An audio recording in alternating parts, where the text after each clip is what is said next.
life happens, and not always the way we expect it to. Every single day we face change, stress, and uncertainty. What if you could learn to thrive no matter what life throws your way? Resilience expert Adam Markel and his inspiring guests explore breakthrough strategies to fully embrace change and build the resilience required to become change-proof. Dr. Dawson Church is an award-winning science writer with 3 best-selling books to his credit. The Genie in Your Genes was the first book to demonstrate that emotions drive gene expression.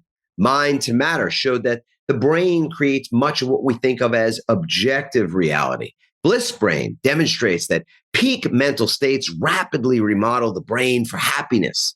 Dawson has conducted dozens of clinical trials and founded the National Institute for Integrative Healthcare to promote groundbreaking new treatments. Its largest program, the Veteran Stress Project, has offered free treatments to over 20,000 veterans with PTSD over the past decade. Dawson shares how to apply these health and performance breakthroughs through EFT Universe, one of the largest alternative medicine sites on the web. Some of the things that we discussed in our show was how being open can change your life. Open heart equals an open mind. The scientific proof that we can change and we continue to change throughout our lives. The power of the mind to create positive change. How meditation affects the brain and the world around us, and how traits and habits can create more resilience in your brain. So enjoy this replay of my conversation with Dawson Church. Hey, everybody. Welcome back. I'm your host, Adam Markel. I'm sitting here in my seat. My dad is a writer to this day, a fiction writer, and I read somewhere that one of the hardest things for writers in particular, and maybe it's any creative pursuit really, is just be in the seat. It's like you can think about it, you can talk about it, you can research it, but to be in the seat and put your hands on the keys and do your thing, do the writing, that's the hard work. And that's also the rewarding work. So to me, what that means in the moment is to be in the seat and do what's on my heart and what I believe in our collective best interest, which is to create and maybe even facilitate conversation about important things that are going on in our world right now. And our world is definitely as much in flux and flow and as dynamic as I've ever experienced it in my 54 plus years of trips around the sun. I feel incredibly blessed, grateful, appreciative, even lucky in this moment for being alive, being on this planet, having the family and the friends and the people that I adore, and that I feel incredible gratitude in this moment for the guest that I have today, who is somebody that I've come to really appreciate of late. I haven't known him very long, but we're a part of a wonderful group together, a group of people who are leaders in very diverse areas of business and authorship and speaking and the human potential movement, just so many different people that come together a few times a year. And that's where I met this gentleman. And I think the world of him. And I also believe he has a very, very special gift that he has already been sharing for many, many years with many people. And the fact that we get to create this conversation together today and we get to be blessed by his insight and his perspective, I'm already feeling just this lift from the knowledge that he will share things with us that may very well change our lives. And I know that's a kind of a drastic or a big thing to say, but he just has that level of insight that I think is really powerful. And in this time right now, it's also something that will help. His name is Dawson Church. He's a Ph.D. He's an award-winning author, best-selling books like The Genie in Your Genes, which was hailed by reviewers as a breakthrough in linking emotions and genetics. His follow-up title, Mind to Matter, reviews the science of peak mental states. He has conducted dozens of clinical trials and founded the National Institute for Integrative Healthcare to promote groundbreaking new treatments. He shares how to apply the breakthroughs of energy psychology to health and personal performance through EFT Universe and at the EFTUniverse.com website, one of the largest alternative medicine sites on the web. Dawson, it's such a pleasure to have you with us today. Welcome. It's great to be here in body, mind, and energy connection with you, Adam. Thank you. Yeah, good. I don't mind saying this. I have literally fallen in love with you, brother. I'm in love with humanity, and I love people. I don't like everybody. I'm in fact, not that many people even that I like, but I like you a lot. You're a good man. I mean that sincerely. Well, actually, I'm a happy person And that to me is an amazing thing to say because, Adam, when I was a kid, like when I was 12, 15, 19 years old, I was so incredibly, desperately unhappy. I was depressed. I was anxious. I had PTSD from a whole bunch of miserable things that happened in my childhood. And to me now, I have 10 more years around the sun than you do. And to me, to just reflect each morning, tune into the universe and breathe and meditate and realize I'm absolutely, fundamentally, genuinely happy. It's like a miracle. It's like the miracle that you know when you've known the opposite.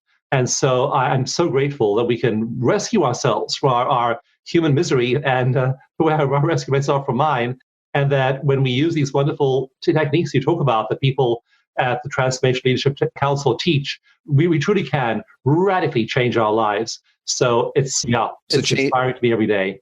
Change is possible at any age. And I think the older we get, sometimes that whole adage about the old dog can't learn new tricks. I love to poke at that because my experience anyway is it's just not the case. Even my parents, who I'm blessed that they're still alive, my mom and my dad in their 80s, they don't change on a dime. Their pivots aren't as extreme, but they are still changing.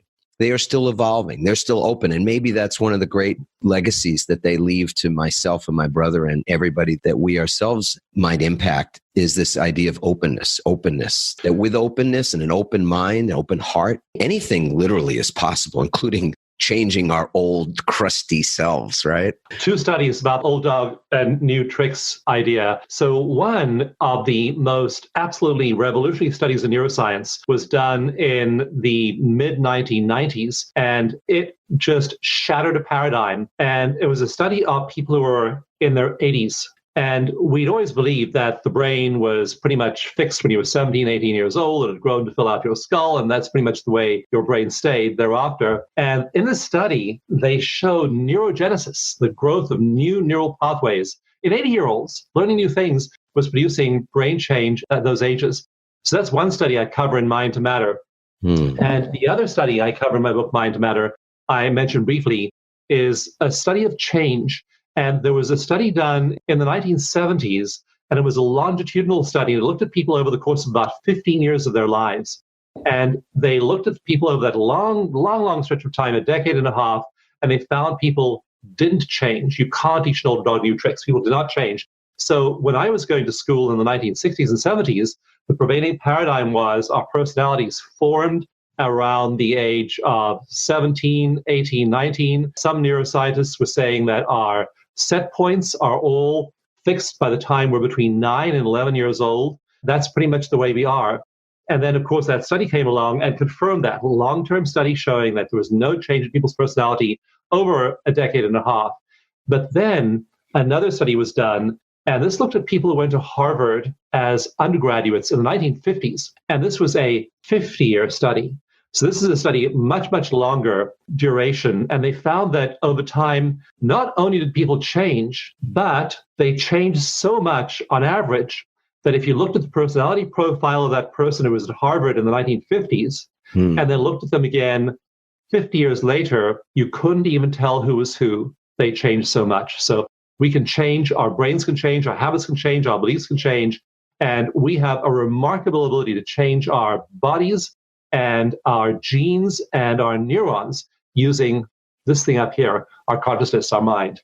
So when we talk about the brain and it being capable of changing, are we talking about it being able to regenerate in some ways, to be resilient? What's the right word to describe? I mean, I've heard that word plasticity, maybe it's flexibility. What are we really talking about when we imagine? I'm a visual guy, and maybe folks listening to this could use the visual as well. How do we describe, or what's the right way to create a visual image of the brain and its evolution to either a place where it's sort of stuck or where it can take in information and actually create change?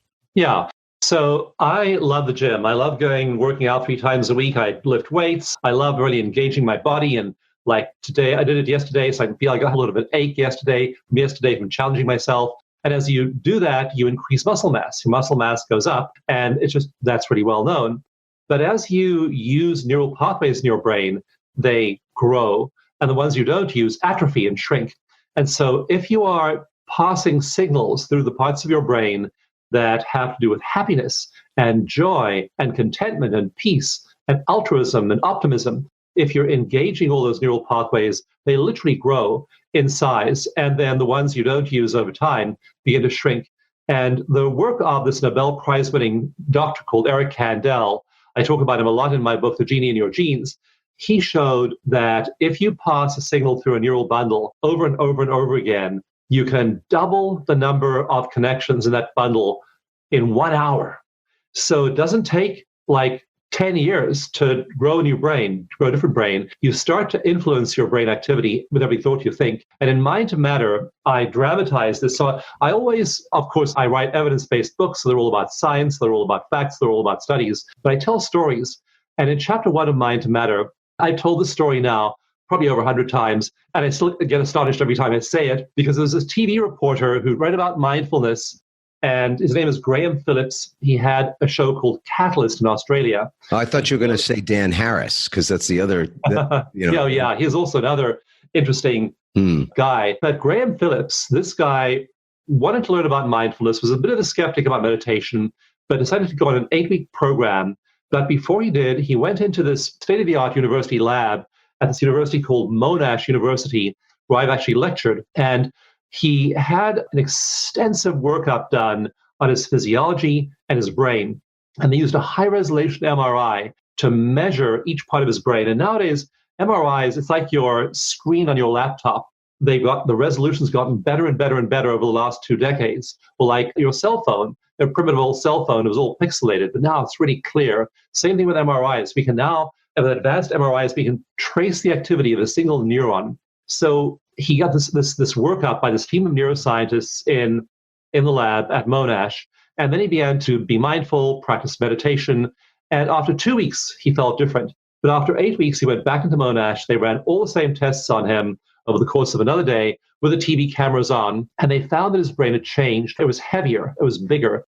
Parts of his brain had grown by 2, 3, or 4% in that 8 weeks. But the part that grew the most was the part that coordinates emotional regulation all over the brain. It's right in the center of the brain, this little C-shaped piece of tissue called the dentate gyrus. And in 8 weeks, his dentate gyrus grew by 22.8%. I mean, almost a quarter bigger in just 2 months of mindfulness. So that's how quickly you can teach an old dog new tricks. You start to do new things, start to think positively, be altruistic, be optimistic. You send signals through neural pathways. Those pathways start to grow. The pathways of anger and stress and resentment and blame and guilt and shame, those all start to shrink. And after just 8 weeks, you start to have a substantially different brain. So now you aren't just feeling better, you literally are better in your neural anatomy, and you've done it all by yourself with your consciousness. So just like your body, if you exercise your biceps, they will grow, they will be stronger. And if you don't exercise, you don't use them, they atrophy, they shrink. So same thing with our brains. And just a question of which areas of our brains are we, in fact, exercising. Having spent some time with you previously, one of the things that struck me, I still think about it, and it was helpful to me, and maybe we'll share this with our listeners as well, is this the way of looking at the brain, what the brain does. And the brain is very complicated things, a lot of parts. We don't expect people, I don't expect anybody to sort of, they might be fascinated and research and discover things, but to remember what all the parts of the brain do, et cetera, I think is not maybe the goal here. But this idea that the brain, there's a part of us that are constantly sort of worrying. So we get into this groove, let's call it like a record. And in that record groove, we worry. That's one thing that everybody pretty much can identify with. Anybody not? I want you to just email us, all right? Let us know you're not a worrier, okay? And then worship you. and we'll worship you. That's right. You become our deity, right? And then there's this other part that plans. I'm using my words, not yours now. But there's this sort of worrying part and this planning part. A part that you described as the default mode network, which I'd love for you to share what that is. And then this other part that's like the positive task network. In my own attempts to become a better meditator, because I did a TED Talk like a year and a half ago where I admit openly and keep admitting evidently that I was a crummy meditator. I'm declaring right now I'm no longer a crummy meditator. Part of the reason I'm no longer a crummy meditator is because I put some focus into it. And then I also spent some time with you, Dawson, at one of our TLC retreats, and you gave me some additional distinctions. And I'm hoping maybe even before we're done with the show that you might even lead a meditation for folks, because I think in the times that we're in right now, which we'll talk about shortly, that would be really helpful for people to have. So I'd love that. Of course, there'll be a caveat as the old lawyer in me. You will not be able to drive any heavy machine, operate heavy machinery. You have to get off the elliptical machine, the treadmill, pull the car off to the side of the road. Otherwise, there's liability here. So Dawson, if you would explain these different networks, those two networks in particular, and how they almost like, it feels to me like in both scenarios, we're not necessarily present. And where my meditation has taken me is to try to find this balance, or more the middle point, the center point between this worrying mind of mine and this planning and doing, acting mind of mine. And this other place, which almost feels like the head of a pin, is what peace feels like. Right in the middle, in between those two things. Yeah. And so I talked about this at TLC at the meeting there, and I'm actually writing a new book called Bliss Brain about this. And in Bliss Brain, I talk about those two networks.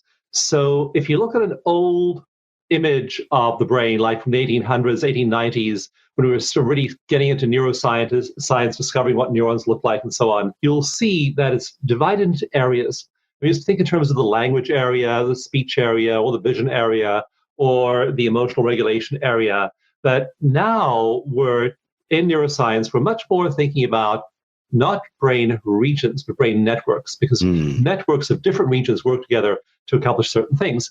So when we're doing something, when we're writing a poem, when we're talking to our friends, when we're composing an email, when we're withdrawing money from the bank, anything we're doing, any task engages us, and it engages what's called the task positive network. And so when people are doing something, they are usually emotionally neutral or fairly happy because the brain's busy. And what we've now come to discover over the last 20 years in neuroscience is that when we don't do anything, that the task positive network isn't being used, so all the capacity in the brain is not active, so it goes dark. That part of the brain isn't being used, all those regions aren't being used, so a different part of the brain lights up called the default mode network. And the default mode network is active to the degree to which other brain regions are inactive. It uses any surplus capacity. So if you think like of a computer and having a number of programs on there, so if you aren't using your browser at all, and then you're using your spreadsheet program grabs all your working memory. And the default mode network is like that. It grabs all the available resources, all the blood, all the glucose, all the energy, and it uses that. And so the default mode network kicks on to the degree to which the task positive network is turned off. And what it does, the default mode network does those two things you're talking about. It plans for the future, it usually worries about the future, and it thinks back about the bad stuff from the past. This bad thing happened to me in my childhood. I was betrayed by my colleague at work. Susie took my research and passed it off as her own. So the default mode network is an endless parade of bad stuff from the past and bad stuff that might happen in the future. And that's just what our brains do by default. This really sucks if you're a meditator, because your eyes initially, Adam, and you try and meditate. Now the task positive network goes quiet, and the default mode network pipes up and says, oh, should you be meditating now? Do you know how many emails there are unanswered in your in tray? And someone might be mad and get it to you. And that'll be just like that situation that happened 2 years ago when you neglected somebody. And Susie comes back. Blah. The dreaded Susie.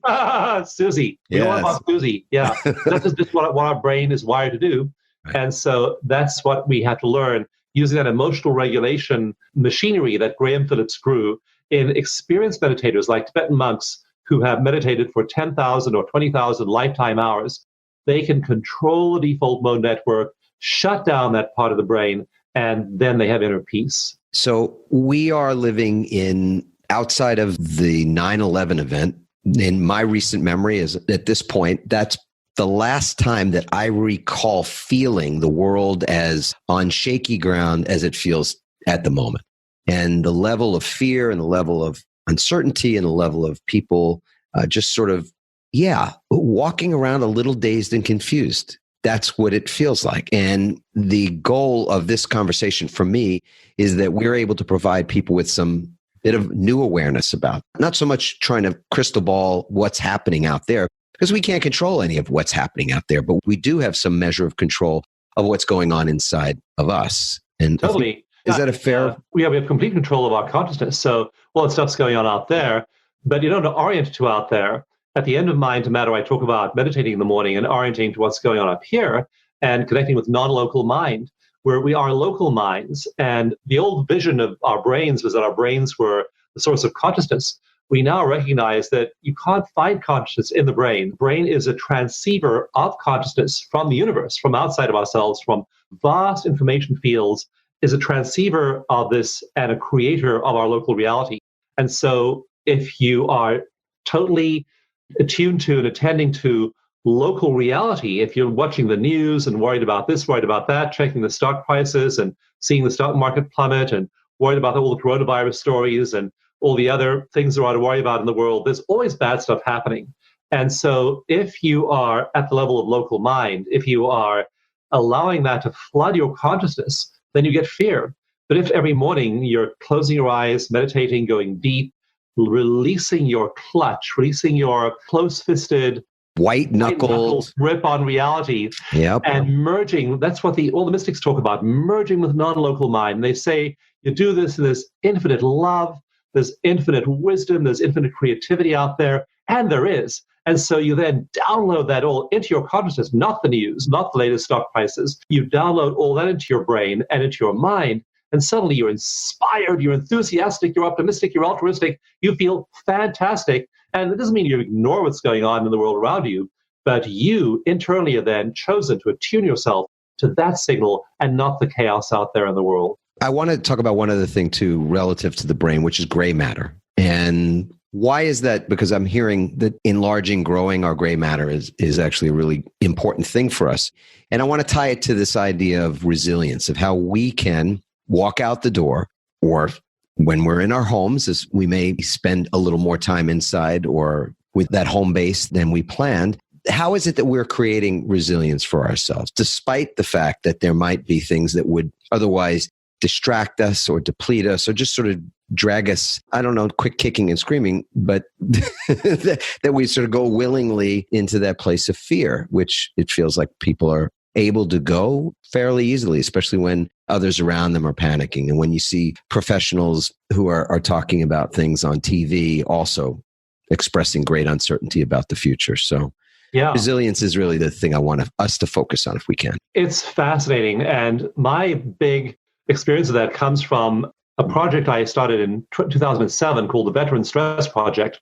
And we were trying to get energy therapies into the VA and getting nowhere with our approaches to the VA. I went to Washington. I testified before a couple of different House of Congress committees. I had a lot of correspondence with people in the Veterans Affairs Committee and the Senate Armed Services Committee and other places. I mean, we were trying really hard to get these therapies into the VA. Couldn't do it. Started our own private group called the Veteran Stress Project, where we treat thousands of veterans a year. And on average, it takes us 6 one-hour sessions for them to move from clinical PTSD in the form of nightmares and flashbacks and intrusive thoughts and hypervigilance and all these symptoms to being calm. And we've done 7 randomized controlled trials showing that people have a 65% drop on average in those symptoms after just 6 one-hour sessions. So I've written 2 books on PTSD. And so these are people who get PTSD who aren't resilient, who aren't able to deal with whatever it is life throws at them. Then there are the people like these monks, these meditators, who are so resilient that even when they have really horrible circumstances on the outside there, some of them get tortured, some of them get murdered, and their monasteries get destroyed, and they're completely resilient. And there are 2 components of it, which I want to emphasize from the terms of neuroscience. One of those is the state in which you feel resourceful. And so when a bad thing happens to me, am I in a mental state that feels resourceful? Do I feel as though I have the resources, the inner strength, the anchoring to deal with that thing? But what these monks do, what happens in their brains after 10,000, 20,000, 30, some of them have like 45,000 lifetime hours of meditation, is resilience has moved from a state of resourcefulness to a trait. And that means you built from a state to a trait. And a trait is a personality quality. So now I'm not just in a state temporarily feeling that I have that resourcefulness, that resilience, I have a trait. And a trait is a personality characteristic that if someone's patient, for example, then they embody it because they have enough neural wiring built. And so that's what we're really is studying now in neuroscience, which is fascinating, is people who turn temporary states of feeling better to permanent traits like resilience. And these people are resilient. They just are resilient. You can throw all kinds of things at them, and they're just resilient because they've built enough neural wiring in those emotion regulation circuits and also the happiness circuits of the brain to where it's not dependent upon the outside circumstances, not the outside world. Anything can happen outside there, but they have resilient brains. And so then you move resilience into something you literally own. And that's the neurological personality characteristic of resilience. That's where you want to be because no one can take it away from you. Right. So circumstances, we're agnostic to the circumstances, but you define yourself as resilient. Like I'm wearing a shirt for folks that are watching this on YouTube. You get it. Those of you that don't, I'm wearing a black shirt that says, I am resilient. And it's one of those things that we are constantly sort of defining ourselves and creating our identity by the words we habitually use anyway. I say that whether I'm wearing the shirt or not. I just look back at my life and think, geez, holy smokes, I've been resilient. And we all might have a different definition of it. In fact, if you were going to say something else, please do. And then I'd love for you to just share your definition of resilience as well. Yeah. So as you practice these things, we talk about them as though they're psychological characteristics, which of course they are. So being patient, being optimistic, being resilient, being compassionate. But what they actually become over time is they become the wiring of your brain. They become those traits that you have. And that is a powerful, powerful shift. We just finished doing a study at Bond University, and we had 25 people in the study, randomized controlled trial, and we were using an MRI. So we're using a big multi-million-dollar piece of equipment to study their brains before and after. And normally it takes that 10,000, 20,000 hours to become resilient, to have that brain functioning that is able to shut down the default mode network and create inner peace. And what we found was that in this study, in just 8 weeks, not 10,000 hours or 40,000 hours, in 8 weeks of meditation, of deep meditation, a very particular kind of meditation that brings you deep quickly and keeps you deep while you're in it. In that meditation, we looked at the brains of those people after 8 weeks, and they had structural changes in their brains where the default mode network literally was shut down, like turning off a light switch or turning down a dimmer switch. Its activity was much reduced. And that's a part of the brain called right in the middle of the frontal lobe over here. It's part of the prefrontal cortex, and that's called the mid-prefrontal cortex. That part of their brain was quiet after only 8 weeks, just like a 10,000-hour meditator, except they'd only done it for 22 minutes times 8, so just a few hours. And then another part of the brain was highly lit up, which was a part of the brain called the insula. And the insula has to do, amongst other things, with compassion, feelings of compassion for yourself, not being so hard on yourself, feelings of compassion for the world, for the universe, for everything else outside of yourself as well. And their insulas were brightly lit up, high activity in the insula, low activity in the default mode network after only 8 weeks. So that's somebody, again, who is neurologically resilient because their brain function has changed. They've literally shifted. And so you can see this because the way they handle problems is very different. When they have an upset, when they have a crisis in their life, they don't go ballistic. They don't react strongly. I was actually teaching last week at an institution called 1440 Multiversity, this teaching campus here in the Bay Area. And I was that one evening after class, wanted to go for a walk. And so I drove to a little park locally. I was behind a big SUV who was making a right turn, and another SUV came around him and hit my car. So there I was heading for the park, and suddenly the sun was shining into the driver's eyes. He just couldn't see anything, and he just drove right into me. And it took a long time for the emergency services to arrive. And so he and I were chatting, the other driver, and I were chatting. And he said, I can't believe this. You're completely calm. He said, I've seen so many crazy people who just explode and who have all this anger and upset and stuff. And he said, we've been talking now for an hour. Just don't get it. How can you be so completely calm? But you just are. You have a fender bender, or you have a financial setback, or you have a crisis in your work.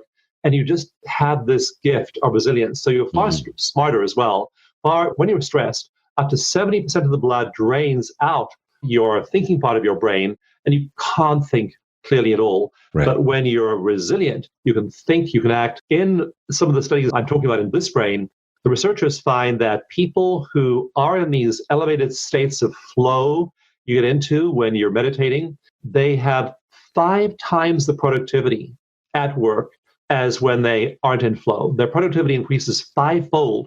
And there's a lot of advanced research showing the same thing. So you're far more able to handle the stresses of life. That's really the hallmark of the resilient person.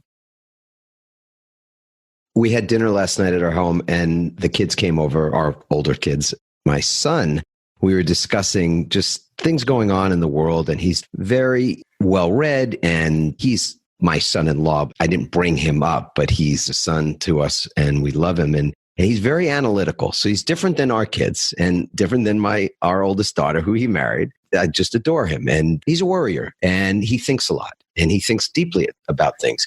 And I could tell, and part of the reason why we had this gathering and got everybody together was just simply to create some normalcy, to create what my wife and I refer to as base camp, just to bring everybody back to a place where you just know by things that are that you're not thinking about, that there's normalcy, that kind of thing. And I said to him, it's funny. I wasn't wanting to be judgmental or critical in any way of how he's responding to all of this, thinking about, and other people are talking about these catastrophe plans, these apocalyptic plans, and what do we do if this happens, and what do we do if that happens?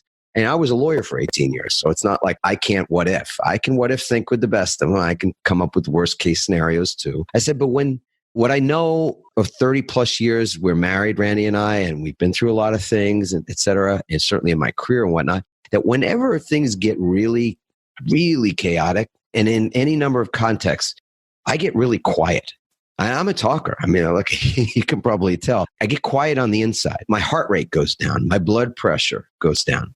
My breathing slows. Get almost to the point where I could take a nap while the shit is literally hitting the fan around me. I find myself yawning at times in the middle of some great thing happening.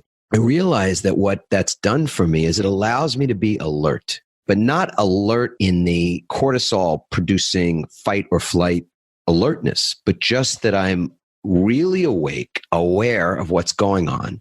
And there's no other sort of activity that's vying for the resources in my brain. I just can be quiet and present, and I suppose on alert for where I might need to respond to something. I saw him take a really deep breath on that. And he's so intelligent that for him, when something drops in, you can tell because he's got his mind made up in some ways. He's young and ardent and all that. But I could see him take a deep breath and really take that in. That when the herd can be going in one direction, can feel that energy, independent thinking can really just kind of get tuned down to almost nothing because you're just swimming with the school. You're just running with the herd. I feel like those times it's so important for us to be independent thinking. In fact, Randy and I, when we started having kids, we were shocked, frankly, that they even let us take the kids home from the hospital. With Chelsea in particular, I remember we walked outside with her and we go, can you believe they're letting us take this baby home? They don't know us. We don't know a thing. We haven't a clue how to be parents. But at that time, we said the one thing that we really wanted our kids to grow up to be would be independent thinkers, to have that independent mind. And I think that to maintain your independent center, that center that is knowing, that's wise, that understands when there's really truly a threat, when there's just a lot of noise and there's a lot of other people feeling under threat, but that there's not really any threat to you, maybe not even to the globe itself. It's like, so on some level, your inner knowing, that peace inside will tell you that everything's all right, even as the wind is blowing the way it can. Yep. And so in any event, I think that's one of those really important things that I felt so blessed that you'd be on the show today. Because if there's a takeaway that I would like to at least explore with you on behalf of myself and everybody else, it's that in times like this, where the predictions are that things will get weirder, scarier on some level here because we're going to produce this show very quickly. So people listening to this, you're going to hear it within weeks of Dawson and I having had this conversation. So it'll be sort of April-ish. Things are likely to get weirder over the coming months. So people being able to maintain their independent thinking, especially their knowing, not just their thinking, but the knowing and the experiencing of truth inside of themselves, that they're okay, that everything is okay. They can still maintain their compassion and their kindness and their peace despite anything else. Giving people a tool to be able to get to that place, Dawson, while it's more prevalent that we just react, that where somebody leans on their horn when you haven't hit the gas at the green light, and instead of your reaction to their leaning on the horn being to stick your middle finger up at them or to just find yourself tense, that instead they can go into the mode that you just described, where somebody hits you, and you know what, an accident happened, but you immediately assess, you know what, nobody died here. I'm okay. He's okay. That's what insurance is for. Yeah, it's a beautiful day. I get to meet a new person now, and whatever else was going on for you. But I want to just put it right back into your lap and ask you to take the heavy weight of help us to find a tool, Dawson, and maybe even lead us through something perhaps that would help people to maintain and create peace. Sure. And I really have researched these tools and used them myself and teach them to many people. And they have a huge effect on our bodies. Another practical effect is that in one study I did, and you can look these all up on PubMed or go to EFT Universe and find them. But one of the studies I did, published in a journal called the Journal of Evidence-Based Integrative Healthcare, we took people at a retreat, and they were there for a week. We measured their happiness, their anxiety, their depression, their PTSD, various psychological characteristics, and we also measured their physiological characteristics like resting heart rate variability, cortisol, immunoglobulins. Immunoglobulins are your main line of defense against viruses. So immunoglobulins are found in your eyes, in your nose, sinus passages, mouth, anywhere where your body is an opening to the outside world and a virus or a bacterium can attack you, that you have immunoglobulins to neutralize those organisms. So the higher your level of immunoglobulins, the more resilient you are physiologically. And we found that over the course that people's anxiety and depression dropped dramatically, like by over 30%. So big drops in anxiety and depression. Their happiness rose by over 30%. And their cortisol, the main stress hormone, dropped by an average of 37% in 1 week, which is a massive drop. Their immunoglobulins, so when your body isn't using your internal biochemical resources to make stress hormones and stress enzymes and all the other biochemistry of stress, when it isn't making stress molecules, it frees up all of that biological material to make stuff that helps you, like help your immune system. So the cortisol went down by 37%. Their immunoglobulins shot up by 113% in 1 week of EFT tapping and eco meditation. And so that's what these kinds of practices can do for you. Practically, they are making you far more resilient at a physiological level as well. Your body's much better equipped to stave those kinds of insults from the outside world. If you're stressed, if you're angry, if you're upset, your cortisol goes up. And it was fine for our ancestors to have this hair trigger stress response. We needed to escape from the woolly mammoth charging down on us or the Neanderthal running at us with a spear. It was perfectly useful at that phase of evolution. 18,000 years ago, 25,000 years ago, 500,000 years ago.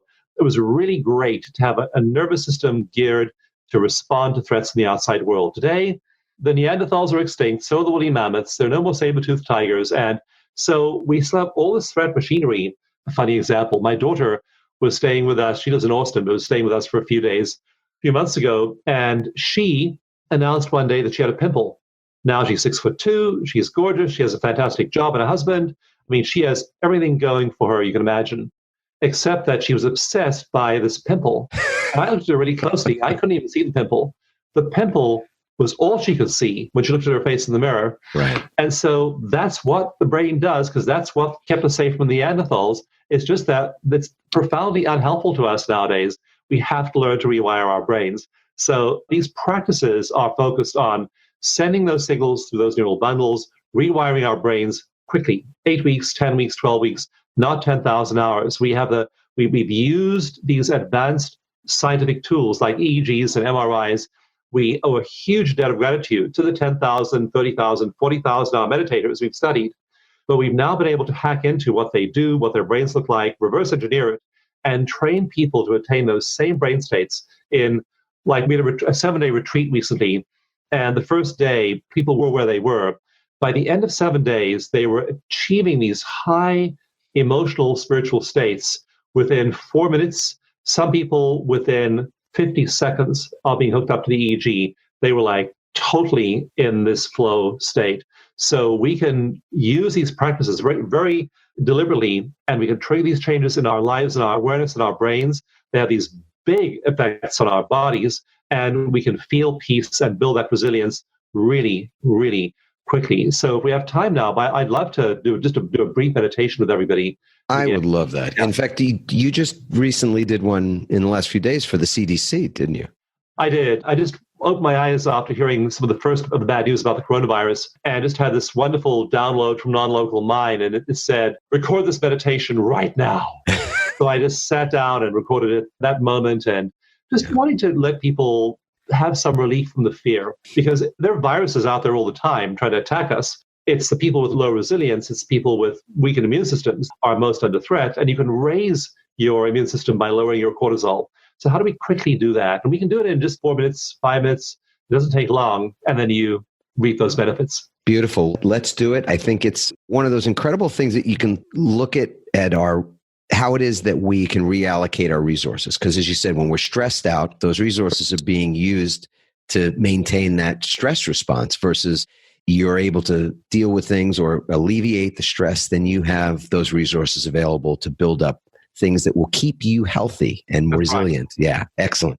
Thank you, Dawson. Well, all right. So caveat, again, if you're on a machine of any kind, I would recommend that you take a moment, get off that machine, sit down, or push pause on this. You can come back to it in a few minutes, and you can pull your car off to the side of the road or find a wonderful place to park and give yourself this gift, this moment, because this will be special. And again, the beautiful part is you can come back and listen to it again and again and again, and we hope that you do. Thank you, Dawson. So begin by feeling the breath flowing in and out naturally through your heart, your own natural rhythm of breathing. You breathe 28,000 times a day. Just feel that breath flowing in and out of your heart. Tap very lightly on this acupuncture meridian over here on the side of your hand, which is a potent point for releasing stress. And as you tap there, imagine all the stress just flowing out of your body like a fluid. So stress is leaving your body as you tap on this acupressure point. We'll tap on just a couple of more acupressure points as well. Tap on the side of your eye over here, feeling the breath flowing in, flowing out. Tap under your eye, under the pupil of your eye, feeling your breath. Tapping on your nose, on your governing meridian. Tapping under your lower lip, on your central meridian. Tapping on your kidney meridian, which is just to the side of your breastbone. And again, imagining all the stress leaving your body. And the last tapping point is to tap again on the side of your hand. So you feel the breath flowing naturally in and out. Stop tapping, relax your hands. If your eyes are still open, close them. And imagine your breath flowing in and out through your heart. And slow your breathing down to 6 seconds per in-breath and 6 seconds per out-breath. Relax your tongue on the floor of your mouth and picture a big empty space between your eyes. Breathing in through your heart, 6 seconds. Breathing out through your heart, 6 seconds. Tongue relaxed on the floor of your mouth. Big empty space between your eyes. Breathing in and out through your heart. Feeling the energy in your heart area. And send a beam of that heart energy to a person or place that makes you feel wonderful. Envision that person or place enfolded in your heart's energy beam. Tongue relaxed on the floor of your mouth. Big empty space between your eyes. Breathing 6 seconds in, 6 seconds out. Heart energy beam going from your heart to this person or place that makes you feel wonderful. Now expand your heart energy beam 360 degrees all around you to connect with every single atom in the universe. Feel compassion, energy from your heart touching every single atom in the universe. Tongue relaxed on the floor of your mouth. Big empty space between your eyes. Breathing in through your heart, 6 seconds. Breathing out through your heart, 6 seconds. Feeling your heart energy radiating out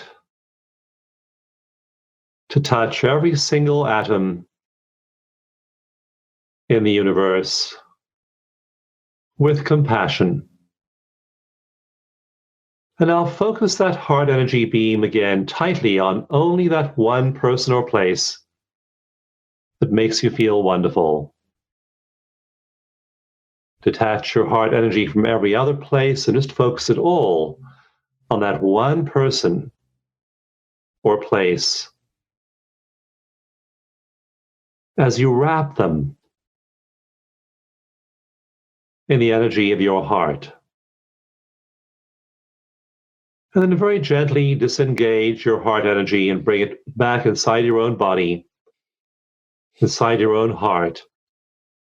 And now send a beam of heart energy to any part of your body that's in pain, or that's low energy, or that's sick, or struggling. Wrap that part of your body in your heart energy.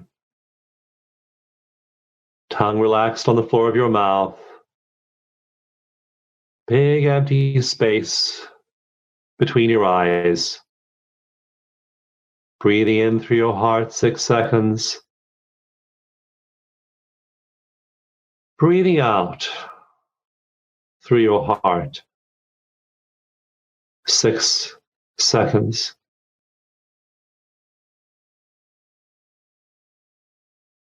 And now with the next 3 breaths, prepare to bring your attention back into the here and now, back into your environment. Feel the weight of your body on the surface on which you're sitting. Feel the volume of space inside your hands, inside your feet. And on the next breath, open your eyes, look around you. With a gentle gaze, notice the biggest green item in your environment. Notice the smallest round object in your environment. And just give thanks for the privilege of being in a body, being in a mind, living a life full of love and compassion, wisdom and resilience. As you feel your breath, give thanks for the privilege of being alive. Thank you. That was beautiful. Really. Yeah. Thank you, So Dawson. powerful to just use this wonderful facility of consciousness that we have to really tune in to those levels of consciousness and then make that the source from which we draw our reality. Indeed. Yeah, I think this is one of the most just remarkable tools, and it is a tool. I love how you, speaking of resilience from the standpoint of science, that there's a way for us to create resilience, and that resilience only helps us to do better in every area of our life, not just to survive the things that are disruptive, but also to thrive in so many other ways. Dawson, as we wrap up, I would love to know if there's a ritual that you want to share about how you create resilience on a daily. I mean, you said you go to the gym. That's one of your things. Is there something else you want to share about resilience in your own personal practice? There is. And in my book, Mind to Matter, I give you 30 evidence-based practices you can use that trigger gene expression, trigger positive gene expression, and also build resilience. And so there are 30 different things there because there's no one size fits all. I do believe that meditation is something that everybody should at least do for a few minutes every day, preferably for half an hour, or maybe 45 minutes every day. And I also think that tapping routine is powerful for releasing stress. Those are the two really fundamental ones, but there are plenty of others: Qigong, Tai Chi, yoga, time in nature. And what I do personally, what really nurtures me is, one is time in nature, and the other is really tuning into that non-local mind. I find that I'm as liable to get confused and get discouraged and get baffled when I'm at this level of local mind. And sometimes I can't figure things out there. When I tune into non-local mind, there's wisdom, there are answers, there is information in those huge information fields in the cosmos that we can download into our personal lives. And so for me, time in nature, exercise, meditation every day is so valuable. In Bliss Brain, I go deep into the 7 neurochemicals that your brain creates in meditation. And they are the things like serotonin, dopamine. The most pleasurable one is called anandamide because it is the same molecule that is active when people smoke marijuana. And anandamide docks with the same receptor sites in our brains that THC docks with, the main ingredient in marijuana. But serotonin docks with the same receptor sites that psilocybin, magic mushrooms, dock with. That bunch of chemicals dock with the same sites that ayahuasca docks with. And so there are all these ways we have in meditation of producing intense pleasure in our lives. And then you become just addicted to it. You feel so incredibly good, and you start to change as a person. Your life starts to change. So definitely meditation, definitely tapping. Then try other things. Try Qigong, try Tai Chi, try yoga.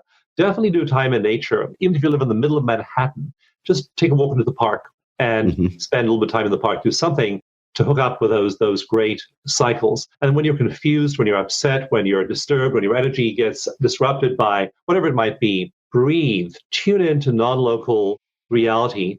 In non-local mind, there is so much love. Adam, when I open my eyes off meditation in the morning, I'm so overwhelmed with love. Often I just cry. I cry tears of gratitude. I'm so overwhelmed with all the love there is there for me, for humankind, for all of the cosmos. And when you enter that state every day, when that's where you begin the day, life can throw a lot at you, but you're tuned in to the cosmos, and that's where you're getting your signal from. And that changes everything. Yeah, this is a way to become more hardy. It really is. And there's so many things to just try on. And not everything's going to fit for you. Randy and I love yoga. Yoga is one of our favorite things. And the meditations we've been doing, your meditations, in fact, and some of the Qigong work that we did with Chunyi, who's also, we've had him on the show recently as well.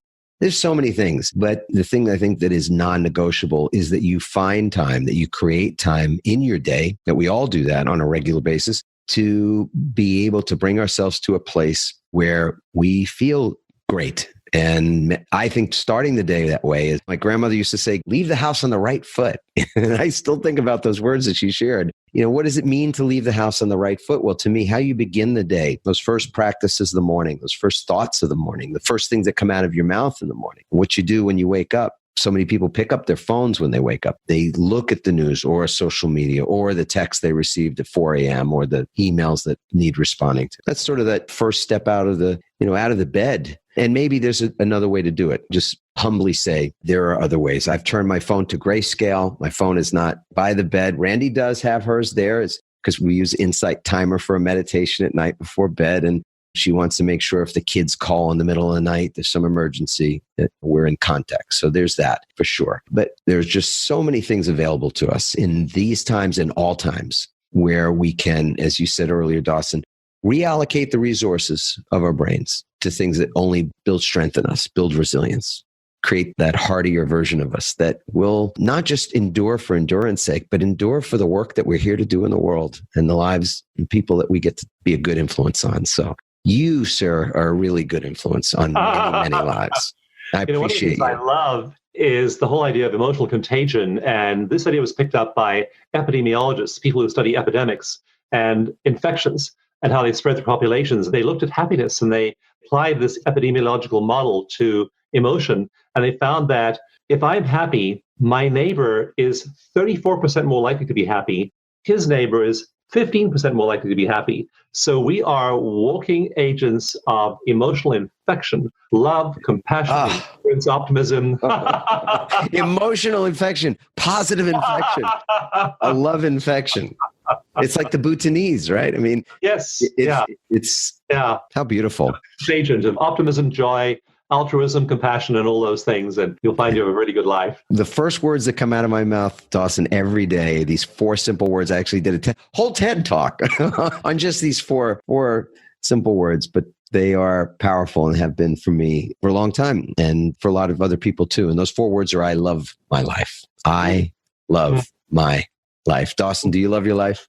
I love my life. I love my future life. I love my past life.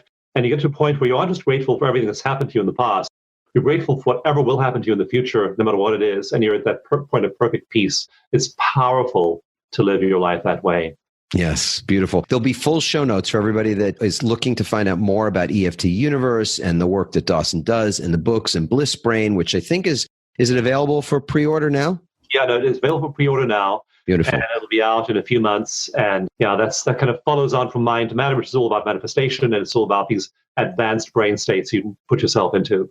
Love it. I love the way you integrate both left and right, the hemispheres, but the science and what is really tangible and practical is just part of the beingness of us, which I don't know that we can put in a petri dish and examine. So it's this beautiful blend of both those things with you that I love so much. And so full show notes will include that. Let us know your comments, your questions, perhaps questions for Dawson, questions for me. You can go to adammarkel.com/podcast to leave a comment, to put your questions into an email, team@adammarkel.com as well. And we look forward to hearing from you all. I will wish you just the most peaceful day. Use this meditation. This is a gift. Dawson really, really gave us something special here that you can just come back to it again and again and again and create your own practice. So again, Dawson, thank you so much. Ciao, everyone. Ciao for now. Thanks for listening, everyone. We hope you now have even more tools and greater insights to build resilience and become change-proof.